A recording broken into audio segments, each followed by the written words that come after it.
What is the ruling on joint family in Islam? How to balance between each relation? Sorry, can you explain that? Joint family? What is ruling on joint family in Islam? How to balance between each relation?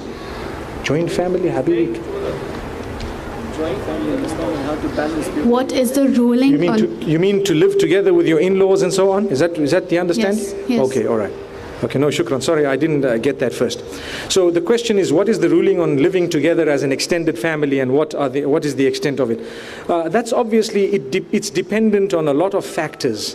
It's not haram, it's permissible on condition that the rules of hijab are not, disregarded, and at the same time there is respect and modesty in the home. And that respect is very important because, if there are two brothers who are married and the one brother issues instruction to the other brother's wife, that's wrong. That's wrong. You need to have that respect and the limits that Allah subhanahu wa ta'ala has taught us. Similarly, you have adult children and each one bullies the other. So if you have a beautiful home with, a strong ethos and with strong, for example, Islamic inclination or moral values and so on, it can work.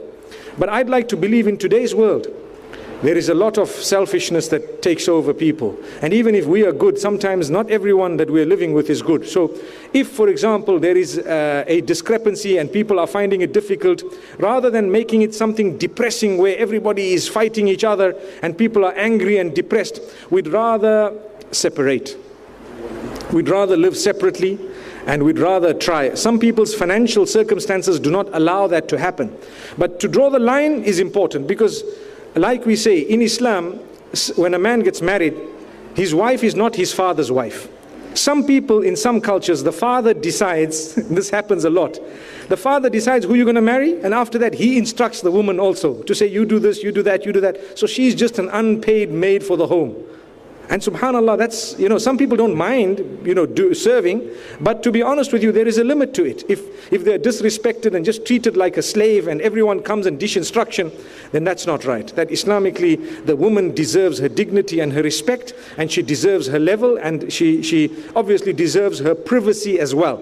And if she wants to forego that, if she wants to, for example, that's her right. If she would like to overlook it, no problem, it's her right.